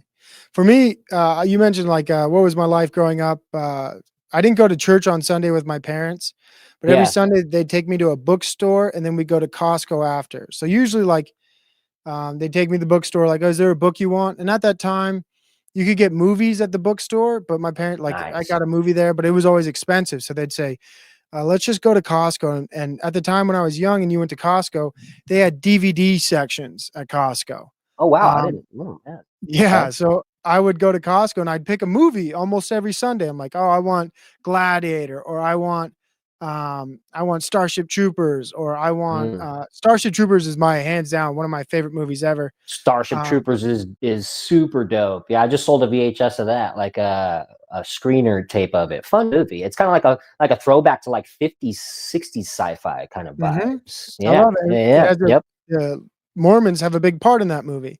Mm, Uh, the Mormons, the final base where they're all attacked, yeah. that's a Mormon a missionary base, right? So, Oh like, wow.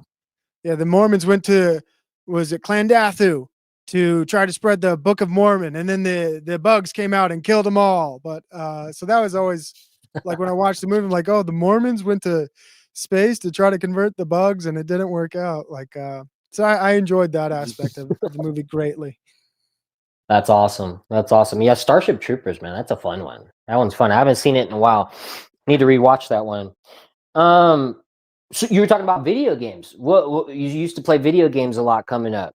Do you Yes. have what were some of the top? What are some of Provo's top video games coming up that you were getting down on, man? Well, I was really into like first person shooters, and started with Halo. Like I remember Right. Xbox Oh, getting that on Christmas, and before that, I remember getting the Nintendo 64.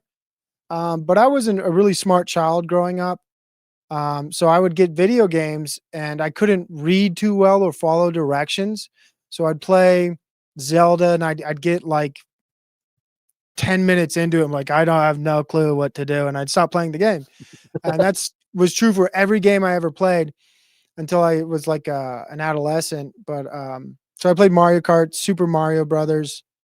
I played SNES, Donkey Kong, which I could play, but I wasn't good at it. But Halo was like one of the first games I fell in love with. I would play with my friends landlines. We'd set up TVs in different rooms, and nice. we'd all play and yell at each other. And then Call of Duty, I was part of the worst Call of Duty generation that people make fun of. Like when I was in the Call of Duty live chats, like you just hear slur, slur, swear word, swear word, swear word, swear word. And that's like what I remember growing up is you get into a Call of Duty game and people just would just say the most abhorrent things to you. And I was part of that a little bit. Yeah. Because you got to talk some smack back. You can't let somebody just rub you wrong. Oh, dude. That's what, Yeah, I was known for being a really bad smack talker at I would play Fight Night Round 2 was my game. Fight oh, Night that's a Round fun game. 2, the boxing game. Yeah, it's kind of like boxing simulation. They had round 1, round 2, round 3. Those were the ones I played mainly. I think they went on to more rounds. I thought part 2 had the mechanics down most accurately with the flash KO punches and the loading up of the haymakers. I feel like part 3 they went a little too slow. But I would play that online. I was ranked like 10th in the nation at that online, and I would Whoa. yeah, I was pretty good at that one. I beat the number one guy. The number one guy was actually a cheater who Mhm. like I remember playing him and beating him and being like, "How are you number one?" And then he was good, but he wasn't good enough to be number one. And I was like, "What's going on here?" And he told me he had this like interaction worked out with somebody else online where the person let him beat them a bunch of times and he was going to return the favor, but he never returned the favor, and he just like racked up all these points. And I'm like, "You're such a douche, dude." Yeah. But I guess that was the number one guy at the time. And yeah, I would do a lot of we'd have the headsets on, and I would do a lot of mental warfare, man. I was big on mental warfare, Mm. and I've That's always fun. liked like the first book report I ever wrote was on Muhammad Ali, and Muhammad Ali Interesting. was like a master of mental warfare. If you really studied him, he got Yeah. inside of Joe Frazier's head. He even got inside of Sonny Liston's head, and Sonny Liston was known and feared as like a gangster, like a street thug. But Muhammad Ali was playing games with that dude's life. Like he was, Yep. and to the point where he had to like try to cheat and blind him by putting an ointment on his gloves. It was a Wow. whole situation. Yeah, yeah, yeah. But I don't know. I just love the mental warfare aspect of Mm. fighting, and it was kind of cool. I incorporated that into the Xbox Live playing at the time. Yeah, that's actually one of my worst traits is poking people's buttons. I got too good at it when I was young. Dude, see, that's Um, my problem. See, that's why I don't debate. That's the thing. And then people try to suck me into debates, and I'll start debating, and then someone gets butthurt, and I'm like, see? Yeah. And I'm like, see, I was trying to have fun. We're trying to have fun. You want to be like, you want to fight? I don't want to fight anymore. I don't want to do this. And then Yeah. I feel bad after, and then I'm the bad guy, and then I'm Jay guy. Yes. I'm a big Yeah. meanie head, right? Oh, you apologize, like, sorry for those mean things I And then said. I feel bad, and then I genuinely feel bad, and I'm like, oh man, I didn't even want to do that. Me too. But Halo was one of my biggest games. I liked also FIFA. I was into that, Oh, dude, I'm a big soccer head in real life, so yeah, I got down on the FIFA a bit too. of course. Yeah. And Madden a little bit in college. Okay. But during college, I kind of stopped playing video games unless it was socially with friends. And Right. then as I got older, especially when I started streaming and making content, I'd play video games, and I was like, "This isn't feeling rewarding." And Yeah. I started to learn more about video games and screens and how the games were made. Like when I was growing up, like I played Halo and I played the campaigns, and then if I played socially, all my friends would be there. But eventually, they Right. started making these games to where you play online and it's about replayability, and they keep you doing the same thing over and over and over and over and over and over and over and over again. And I was like, this is addicting. And then Yeah. I started looking at other people. I was starting to like see real life um, examples of like, oh, these kids in this, the school I'm at, they're like, they're not doing well in life because all they do is play video games. They have no social skills. They're deeply addicted. It's ruining their life. And then I want to wind down at the end of the day and I want to play some video games, but It's it's kind of just not. I Go don't ahead. mean to interrupt, but it's kind of interesting because it's like now I feel like you're moving in the exact opposite direction with this kind of skill you're developing, this monologue, and like Mhm. learning at it, like developing just like social skills at a very Yeah, high level. You know what I mean? And it's something that I think is underappreciated. Because like, man, you could be super good at you could work your whole life and do this and be a you could I respect hard workers, don't get me wrong, but I'm telling you, like, a skill of like being able to talk to people and just being able to be genuine and authentic and carry a conversation, be a storyteller, tell a story, carry a story at a table, like some of these skills can actually get you into better job opportunities than anything. absolutely. And just And and just life situations and the people you can meet and the kind of the flourishing life you can kind of find yourself in amazing situations just by developing decent social skills and kind of interacting online and putting yourself in uncomfortable situations like this can be a little uncomfortable sometimes. yeah, well, yeah, and it gets you in a better mind state. Like when one of the Right. reasons I just started streaming and creating more content online was I'd be playing a video game. Like, you know what? This isn't. I want some. I want a footprint of what I'm doing in life. Right, that And too, that so too. I want to go. I'd rather. So I play a video game. Like, you know what? Even though nobody's watching me or watching my channel, I would just like, you know what? I'm just gonna go play live. And when I first started streaming, before I developed the confidence, I'm like, well, I want to play a game online, but I didn't have the setup to do it. So I'd play chess or I'd play like just different games that my computer could handle just to be comfortable. Like, oh, I'm going live and I'm clicking go live. And then I Right. just stopped doing that. I'm like this, and I just started talking, and then I learned how to react to content. So I'd pull up news articles, and I'm like, well, why don't I just go online and read the news, and give my opinion about it? And then it just Right. developed into, well, I can just talk now for an hour, and that was like my biggest goal was just I can almost like if I really want, I can just click go live and talk for an hour about nothing.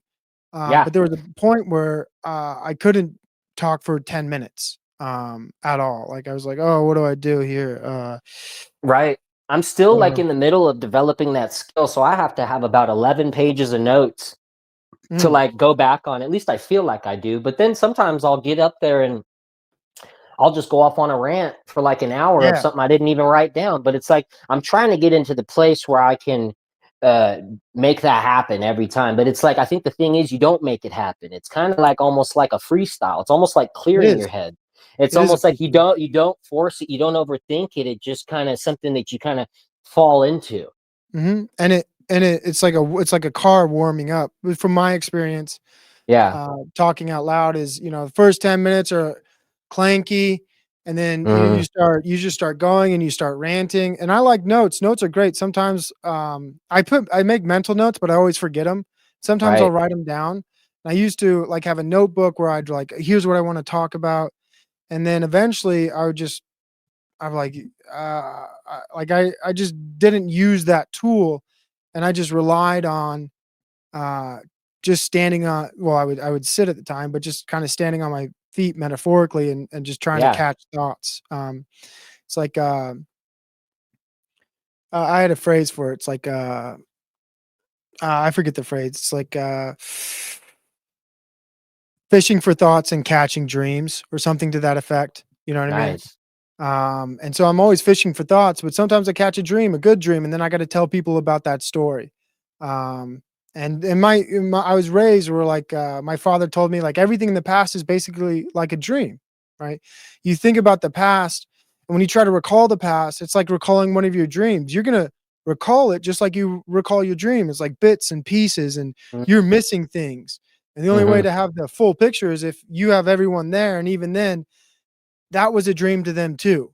So, like, there's always gonna be parts of Right. your past you're gonna miss, and it's always, impossible to have a complete picture, but, I like talking about my past, and that could just be what happened yesterday, and it's like a dream Yeah. to me.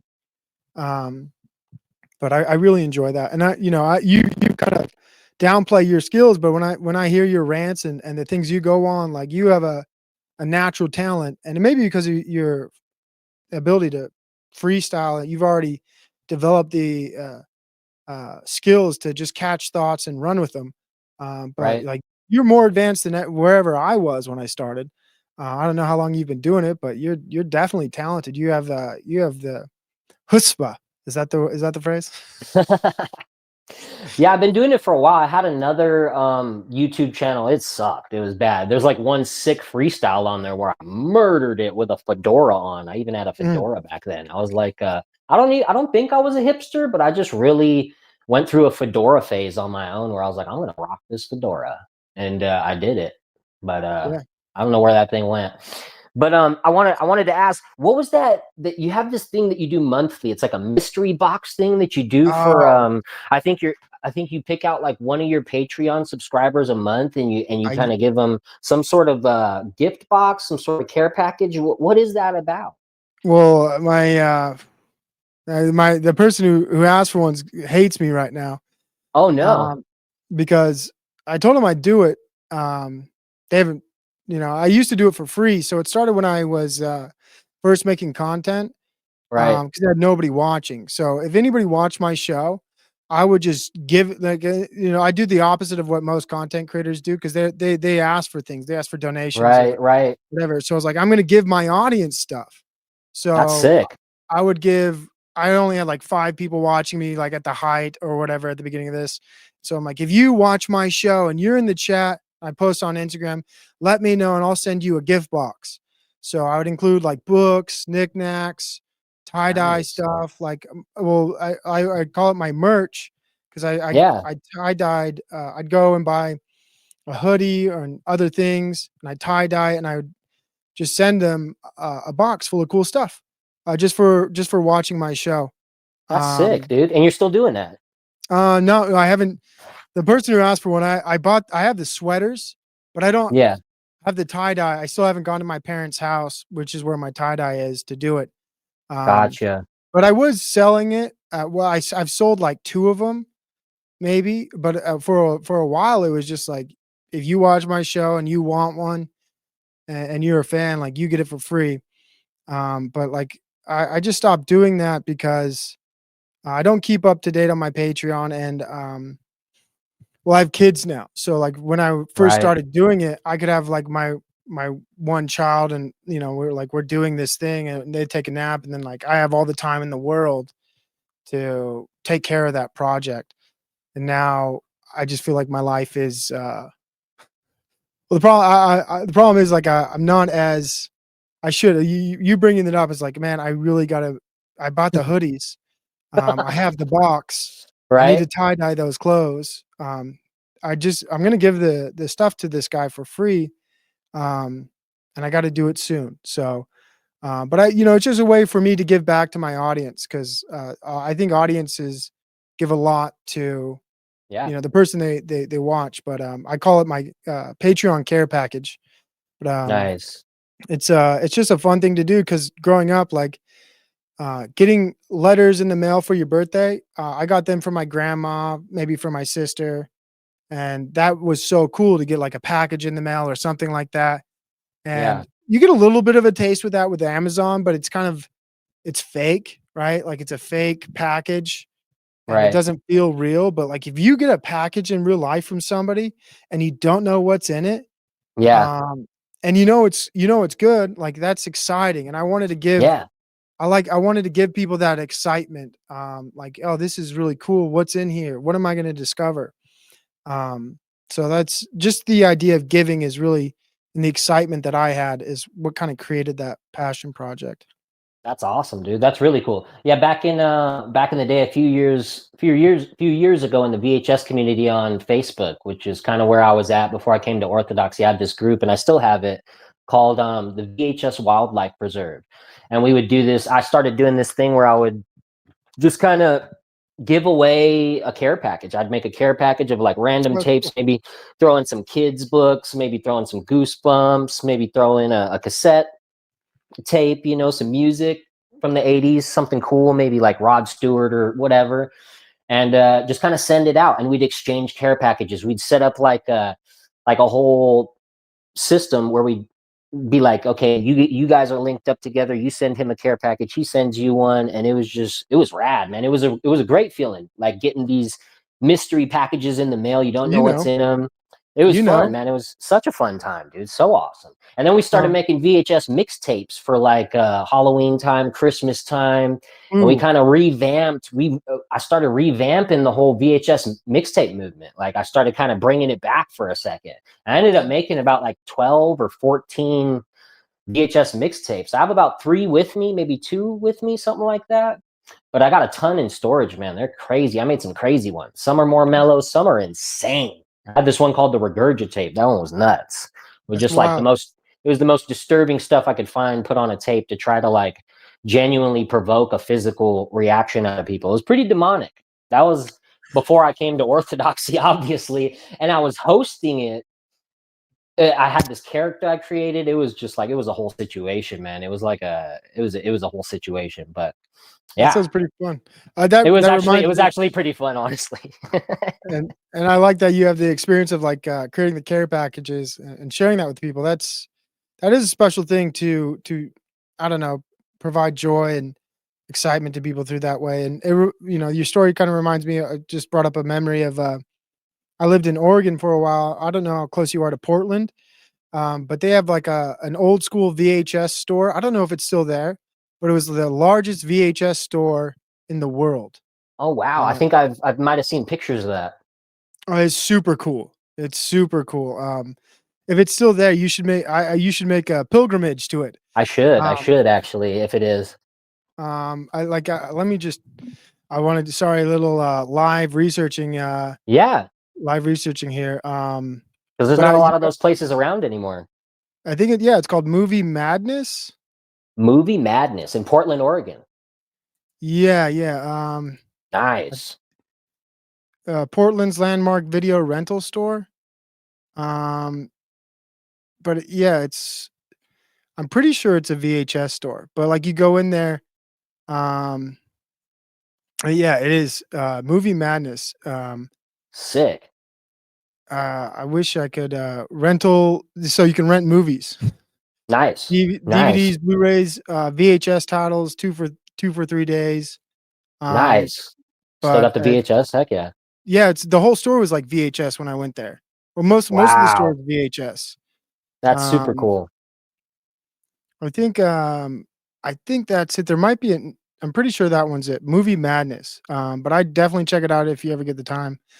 Yeah, Um, it's it was a fun experience because it's like a going into a time machine. You go in there like, yeah. whoa, look at all this stuff and like movies you've never seen or heard of. Um, just a unique experience. But um, Man, I like nostalgia. You asked about like vaporwave stuff like that. I'm a big fan of just well, I don't know what it is, just the past. Yeah. And the time period I grew up in, like I think it's like simpler times, for me. yeah, well, when I grew up, um, and you grew up, nobody could pull you into their reality, right? Right. Um, and that's one thing I dislike about that. This is why I'm bad at communicating with people. I don't answer texts. Hmm. I don't answer phone calls. I don't do DMs because I don't like the idea that I think of our phones as like a virtual collar around our necks, and people can just Yeah, yank you into their reality. And I kind of dude. despise that. I despise Um, it too, dude. I never wanted to get a cell phone, man. Never yeah, wanted to get one. neither did my dad. That's how I got my first cell phone. He got a cell phone. He's like, I don't even want this. Here, you can have it. And You want this? Here, you take it. I remember going to like high school or junior high, like, what is that? I remember like my dad got a pager too, Oh, and in wow. elementary school, and I was like, I'd take his pager to school like I was cool. I'm like, they're like, whoa, you got a pager? I'm like, yeah, dude, I got a pager. And the one time it started beeping 911. He worked at I forget where it was like a developmental center, but Right? there was an emergency, and they're like, hey, we can't get a hold of you. But I didn't know that because it's just a pager. Yeah. It just tells you to call somebody or like he knew what Yeah, the it's very message was. basic with the messages. Yeah. But so that's how I got my first cell phone. My dad gave me his, and he That's hated funny. it. But I loved it. I remember texting, and I racked up almost $200 in texting.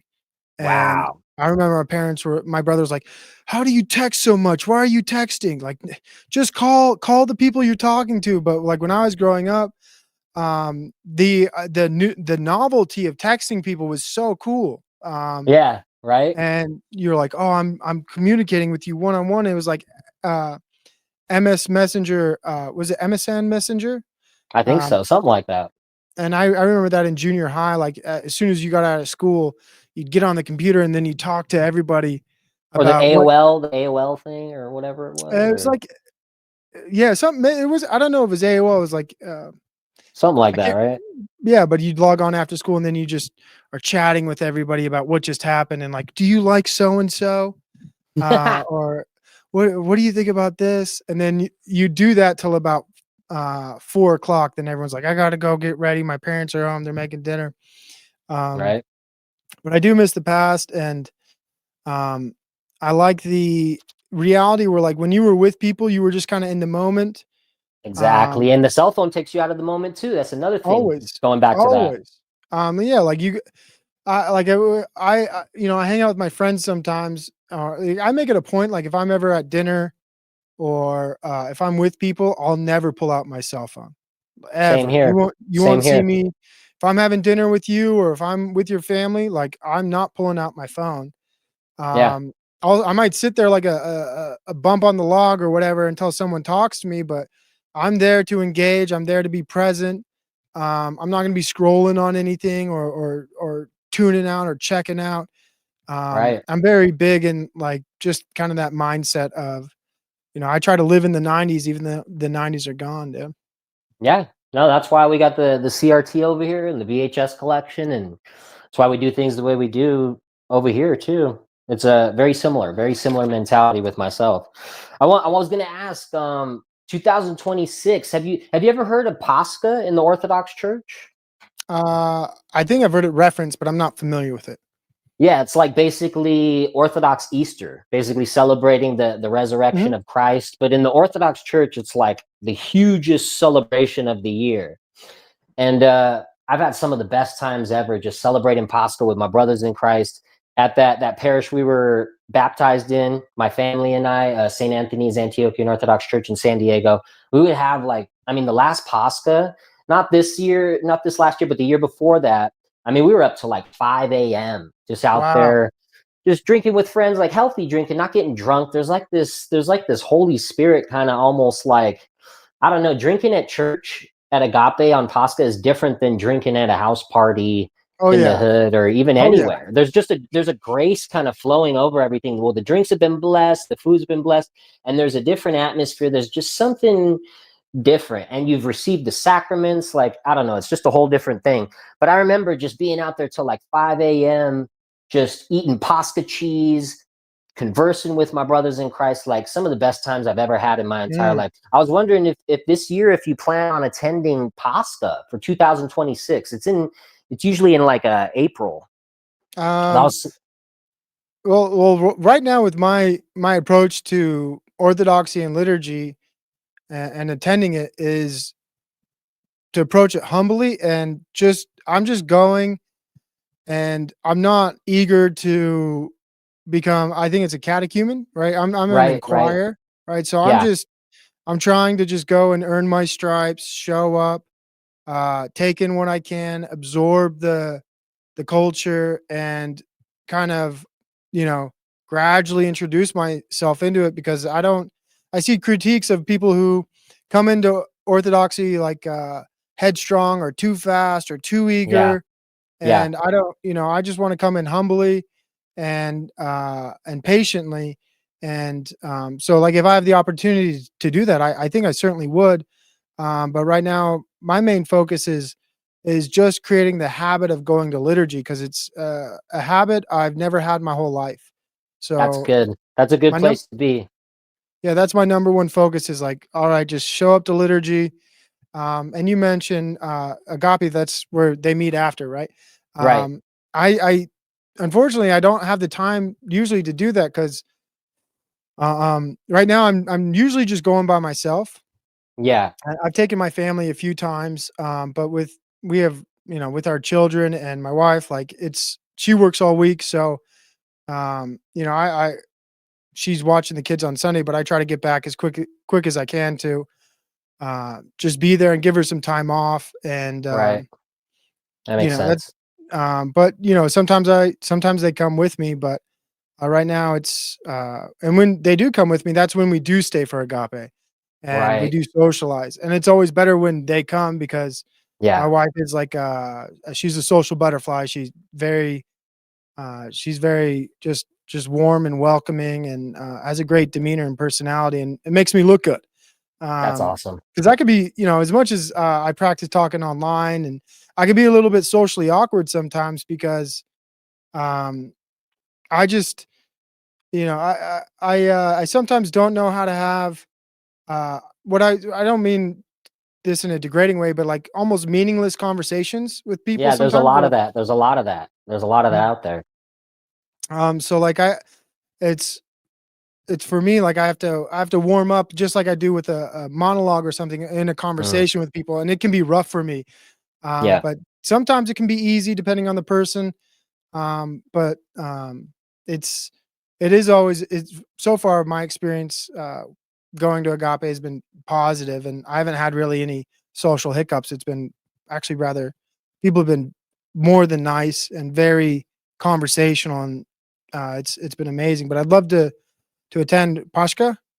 Oscar. Yeah, yeah. Pashka, yeah, I'd love to attend that. I still need to do more. I'm still learning. I got a book about orthodoxy. I forget the author's name, and so I'm trying to read and learn on my own too. Nice, nice. Just about the religion, so I'm not as ignorant um, as maybe I might be, because I think that's a big part of doing it earnestly is learning about it, rather, because you can go Yeah, to liturgy and attend it, but there's a history to orthodoxy, and I want to exactly. be aware of that and knowledgeable in some sense. So I'm still like learning on my own Yeah, and trying to just take the path humbly, I guess.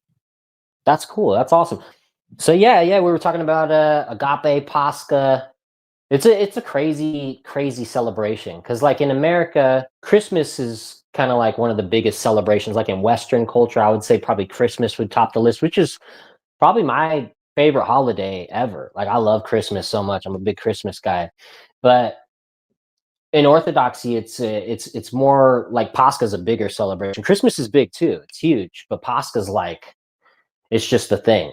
It's like It's another yeah, reason to get into orthodoxy, to be yeah, honest. no, Like, it's really cool. It's really cool, honestly. It's unlike I really can't put it into words. It's unlike anything I've ever experienced. But I would, and especially if you're at that Greek parish, they probably do it pretty big with the food and everything. I'm sure Pascha there is probably pretty epic. Well, I'm excited to look forward to it. I'm glad, this is one of the benefits of meeting and talking to people online. And I see some discourse about how people interact with Orthodoxy online, and they perceive it as hostile or combative. And really, like my experience is not that, right.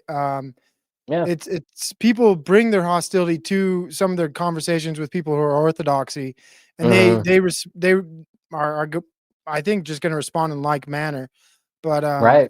I've never, like, the people who I've interacted with um, have all been, maybe it's because of me, but very pleasant and kind. And I don't bring a lot of disagreements because I'm not a theologian. I'm not somebody who has figured things out as a Protestant or as a Mormon. I'm not concrete on my beliefs. So like I'm learning, right? Right. So it's a lot easier for me to talk to people and to gauge their perception and how they feel about things.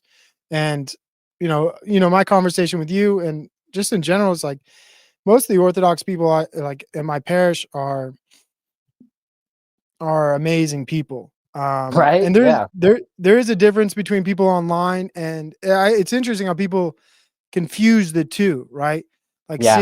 thinking people who are Orthodox online are the same people that would go to a parish. Like they're different, of course. Right. And but And I even guess some people interact differently online than they do in real life, with oh a lot of people in general. I try to keep it as I try to act the same way online that I do in real life. I hope I do a decent job at it, but it's something I try to be conscious of just because I don't know, I meet people in real life sometimes and they're like, "Hey, I seen your thing online or whatever." And it's just like I don't know, I, I I'm want to be almost the me. I'm almost the exact opposite. That's funny. Like I don't want anybody in my real life to see how I am online, because Right? when I go online, it's like for me to vent my soul and my madness to the world about things that I would never talk to my friends or people, my neighbors, about in real life. Like I'm not going to talk to my neighbors about politics or about religion or about I think any of your the. I think your community plays into that too. Like growing up in like a tight knit kind of Mormon Mhm. community. Oh yeah. Yeah. Um, Absolutely. So like for me, when I go online, it's like my worst fear is like my neighbors or my friends or people in my life like saying like, "Oh no, you think that? Oh, I'm gonna treat you totally differently." Right. Because in my real life, when I interact with my neighbors or my friends or my family, like I'm not gonna talk about C-19. I'm not gonna talk about Donald Right. Trump. Yeah. I'm not gonna talk Yeah. about Yeah. immigration. But when I Yeah. go Yeah. online, I'm letting all that out. Like, Right. Yeah, I guess there is somewhat of a filter. Like I won't bring up the coof thing unless I know in real life, like I don't want to scandalize people at my parish at yeah. Agape. You know what I mean? So it's like because I know my thoughts are not the majority's thought. Like my thoughts are on the situation are pretty taboo according to the general public and the general consensus. But yeah, if I get the sense that somebody's on the same like if they give me a little crumb, I'll Oh, jump yeah. on it and I'll throw it out Me there. But too. if I don't know, you know what I mean? Like, yeah, I'm the same way. I'm like, "Oh, you think the same way I do? Let's sit down in this corner and let's just hash out the world." right, Um, but, like, so for me, like, the internet's kind of like a safe haven, which is weird because it's like a super public space. right. But it's a safe haven for me to share my thoughts and my views with the world, and then when I'm done, I walk away and I live like a normie.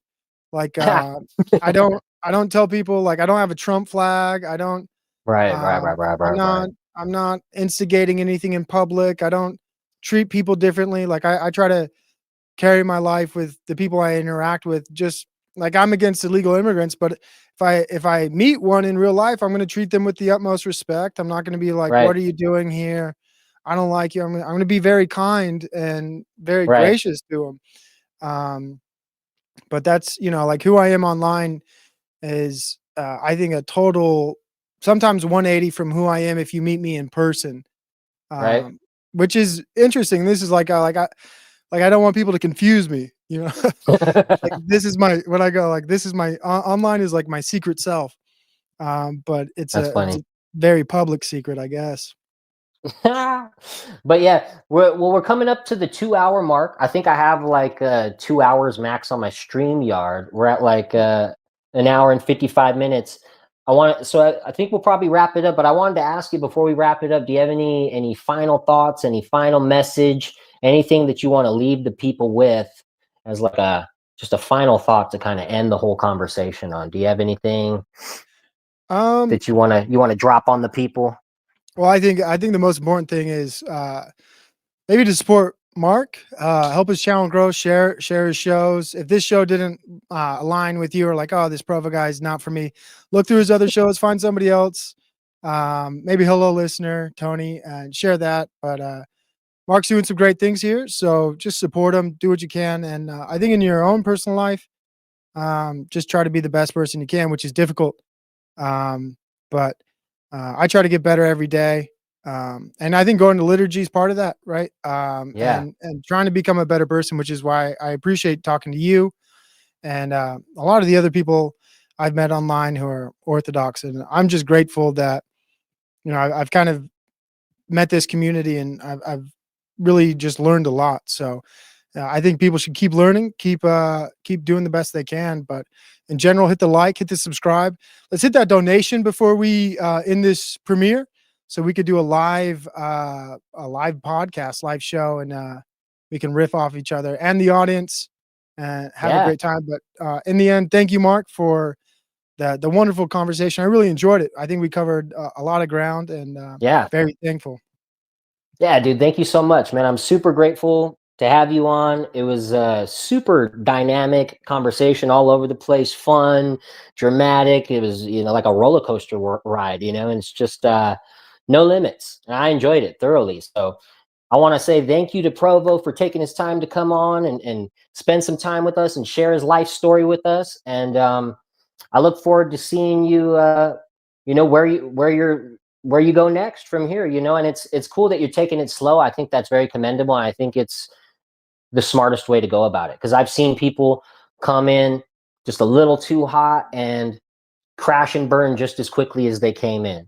Just as quickly as they came in, they left, and they kind of burn themselves out a little bit too quickly, and that is a real danger coming into Orthodoxy. So I think it's smart to kind of take it step by step, patiently, slowly, and just kind of not forcing it, but just letting it kind of come in time. So I think that's an awesome way to go about it. Well, thank you, Mark. I appreciate that. That's very kind. And anybody else? I think Mark would say go to liturgy, talk to your priest, right? Yeah, definitely go to liturgy, talk to your priest. If you ever want to reach out, I'm open. I'm an open book. If you ever want to, if anybody has any questions about Orthodoxy, I don't have all the answers. I'm still learning myself. But if there is something I can answer, I'd be glad to answer it. And if I can't, I actually have some priests that I know that I can connect you with, possibly, who can answer the question even better if it's something a little above my pay grade. So Oh, that's thanks awesome. again. Yeah. Yeah. Thanks again, Provo. It's been Thank you. been an awesome talk. I hope you guys enjoyed it. Hopefully we'll hit the goal so we can do another a live stream where we can riff off the audience live in the moment. That's where Provo thrives. That's where I'm starting to come into my place with the live streams. I've been inspired by Tony and Provo lately, doing a lot of live streams, but we're coming up on 20 seconds. We're going to wrap it up. We're going to say thank you so much.